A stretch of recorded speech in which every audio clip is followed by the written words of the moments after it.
সত্য মিথ্যা কি হতে যাচ্ছে? সাকিব আল হাসান বাংলাদেশের হয়ে আপকামিং নিউজিল্যান্ডের বিপক্ষে সিরিজে অংশগ্রহণ করবে?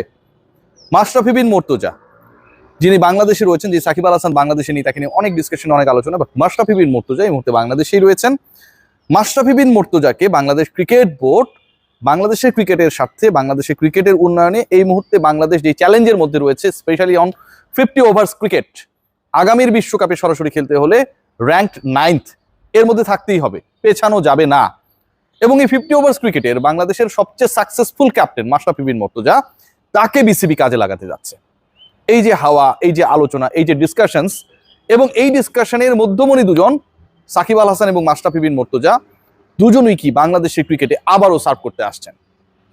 বাংলাদেশ ক্রিকেট বোর্ড মেঘ না চাইতেই বৃষ্টি, একটা আলোচনা রয়েছে না, ঠিক ওই স্টাইলে আপনারা সবাই জানেন সাকিব আল হাসানের যে আলোচনাটা সেটাকে বাজারজাত করে, এবং সেই বাজারজাতকরণটা অনেকটা মেঘ না চাইতেই বৃষ্টি, প্রশ্ন না করতেই উত্তর। সাকিব আল হাসান বাংলাদেশ দলের হয়ে আবারও খেলতে চায়, সাকিব আল হাসানকে আবারও বাংলাদেশ জাতীয় দলে খেলাতে চায় বাংলাদেশ ক্রিকেট বোর্ড। এই স্টেটমেন্টটা আমরা যখন পাই, তার ঠিক আগে পরের যে ঘটনা প্রবাহ ছিল সেটা খুবই ইন্টারেস্টিং। প্রথম ব্যাপার যেটা ছিল যে সাকিব আল হাসান বাংলাদেশের হয়ে খেলতে পারবে না, ফ্যাসিস্ট সরকারের পার্ট ছিল এই বাংলাদেশের এই ক্রিকেট বোর্ডের এই কর্মকর্তারাই একটা সময় বলেছেন। সেই কর্মকর্তারাই পরবর্তী সময়ে আনুষ্ঠানিক সংবাদ সম্মেলনে সাকিব আল হাসানকে তারা চান এই বক্তব্য দিয়ে আগের যে বক্তব্যটা ছিল সেটাকে লঙ্ঘন করেন। আজকে এই স্বাধীনতা দিবসের দিনে ফারুক আহমেদ তিনি বলছেন যে সাকিবের ব্যাপারে আমাদের অবস্থান স্পষ্ট, মামলা যেগুলো রয়েছে সেগুলো যদি তিনি লড়তে পারেন, সেগুলো যদি সলভ হয়, then Shakib Al Hasan is always welcome to our national team. তাহলে এই ফারুক আহমেদের বক্তব্য এবং অন্তর্বর্তীকালীন সরকারের দায়িত্বে যারা যখন ছিলেন তাদের বক্তব্যের পার্থক্যটা কোথায়?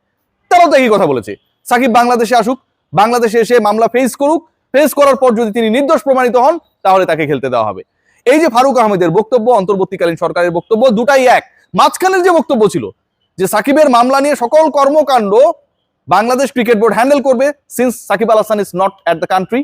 নাম্বার 2, যেটা মোস্ট ইম্পর্টেন্ট পয়েন্ট, সেটা হচ্ছে গভর্নমেন্টের সাথে নেগোশিয়েট করে সাকিবকে কিভাবে অ্যাভেলেবল করা যায় সেই ব্যাপারটাও বাংলাদেশ ক্রিকেট বোর্ড দেখবে।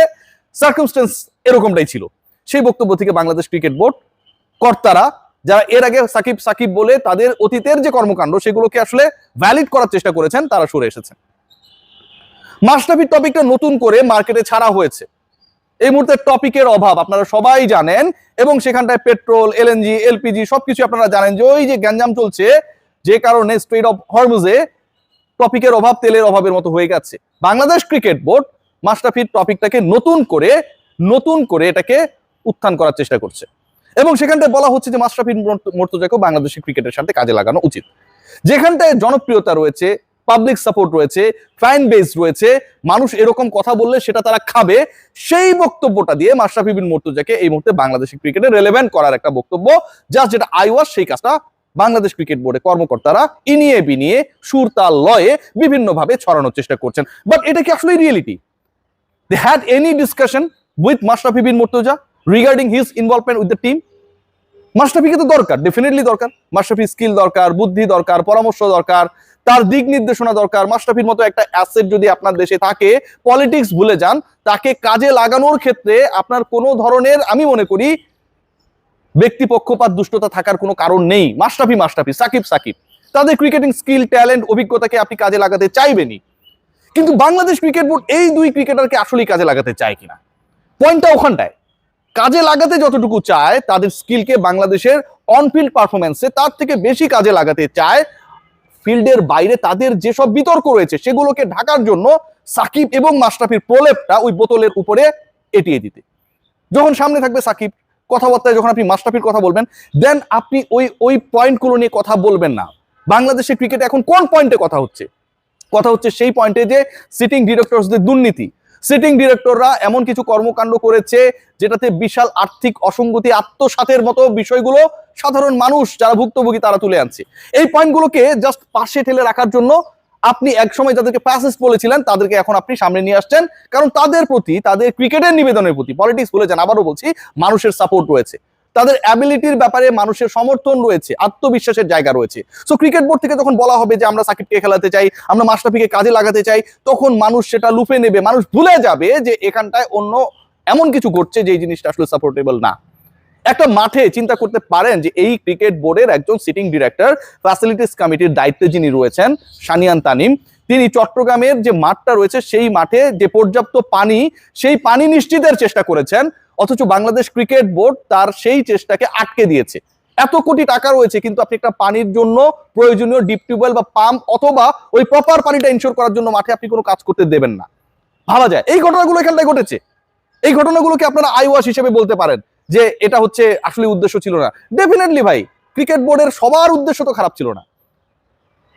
ইশতিয়াক সাদেক পদত্যাগ করেছেন, আমজাদ হোসেন পদত্যাগ করেছেন, সানিয়ান তানিমরা তাদের যেসব পজিটিভ অ্যাক্টিভিটিস রয়েছে সেগুলোকে বাস্তবায়ন করতে গিয়ে বাধার সম্মুখীন হয়েছেন, despite being the director of this board. বোর্ডের বাইরে কারা আছে ভুলে যান, বোর্ডের ভেতরের লোকরা ভালো কাজ করার চেষ্টা করেও সেটা পারেন নাই। চোর বানানো হয়েছে ক্রিকেট বোর্ডের ভেতর থেকে, নাজমুল সাহেবরা চোর বানিয়েছেন ইশতিয়াক সাদেকের মতো মানুষদের।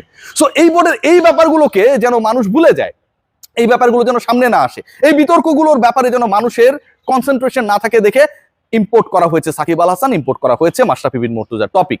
আপনি জিজ্ঞেস করে দেখবেন এখন থেকে 2 মাস পরে, 3 মাস পরে, 5 মাস পরে, 10 বছর পরে যখন আপনাদের সাথে মাশরাফির কথা হবে যে ক্রিকেট বোর্ড রিলেটেড কোন ধরনের ডেভেলপমেন্টাল অ্যাক্টিভিটিতে এই 2026-এর মার্চ মাসে সাকিবের সাথে মাশরাফির সাথে প্রপার কোনো যোগাযোগ করেছিল কিনা, উত্তরটা হবে না। তাদের নামগুলোকে জাস্ট ব্যবহার করা হয়। বাংলাদেশ ক্রিকেট বোর্ড এখন চলছেই নামের ভারে। যখন আপনি গুরুত্বপূর্ণ পয়েন্টে যাবেন তখন বলা হবে যে আমি আসলে একটু সরি লেট করে ফেললাম সংবাদ সম্মেলনে আসতে, হামজা চৌধুরীর সাথে আমি এশার নামাজ পড়ছিলাম। যখন আপনি বলবেন আপনার এই মুহূর্তে বাংলাদেশ ক্রিকেট বোর্ডের প্রেসিডেন্ট কেন এখানটায় নেই, তখন বলা হবে তিনি তারাবির নামাজ পড়ার জন্য অস্ট্রেলিয়ায় গেছেন, সেখানটায় বিশেষ তারাবি হয়। যখন আপনি জিজ্ঞেস করবেন যে বাংলাদেশের ডোমেস্টিক ক্রিকেটের খবর কি, তখন বলা হবে আমরা অতি দ্রুত মাদ্রাসা ক্রিকেট চালু করব। পাবলিক সেন্টিমেন্ট, ধর্মবিশ্বাস এবং ক্রিকেটিং স্কিল্ড ক্রিকেটার সাকিব মাশরাফিদের মতো তারকাদের নাম ব্যবহার করে এই বাংলাদেশ ক্রিকেট বোর্ড নিজেদের অপকর্ম ঢাকার আপ্রাণ চেষ্টা চালিয়ে যাচ্ছে। বুঝতে পেরেছেন? এটাই ঘটনা। দেখা যাক শেষ পর্যন্ত কি হয়, এই অবৈধ বোর্ড কতদিন টেকে, সেটাও কিন্তু একটা দারুণ ব্যাপার। আর একটা কথা বলতে চাই, একজন ডাইরেক্টর তিনি আজকে বলেছেন যে তাকে নিয়ে যারা বা যে সমালোচনা করে, হি মিন্ট মি, আমাকে তিনি আসলে মিট করেছেন, তাই না? মিন্ট মি, যে তার আসলে ক্যারিয়ারের বয়স কত, 10-15 বছর। For your kind information, it has been started on 2009, now it is 16, so 18 years running. I am 38, 18 years running আমার ক্যারিয়ার। এবং তার ক্যারিয়ারের কথা তিনি বললেন সেটা 40 বছর প্লাস। এখন আমার ক্যারিয়ার আমি যদি কম্পেয়ার করি বা বলার চেষ্টা করি যে ঠিক আছে আমার ক্যারিয়ারও হচ্ছে 60 বছরের, যেহেতু তিনি বলছেন যে আমার ক্যারিয়ার, আসাদের ক্যারিয়ার কত দিনের, হ্যাঁ 15 বছরের ক্যারিয়ার নিয়ে এসে 40 বছরের একজনের সাথে আলোচনা করতে আসে, চ্যালেঞ্জ জানাতে আসে, তার ক্যারিয়ার তো এত দিনের না। তাহলে আমি যদি দাবি করি বা আমি যদি দাবি করার চেষ্টা করি যে ঠিক আছে আমার ক্যারিয়ার 60 বছরের, তাহলে তো আমি তার বাবার বয়সী হয়ে গেলাম। তিনি কি আমাকে আব্বা ডাকবেন? নিশ্চয়ই ডাকবেন না। অভদ্র হতে শিখাবেন না। আমি অভদ্র হলে খবর আছে। Take care.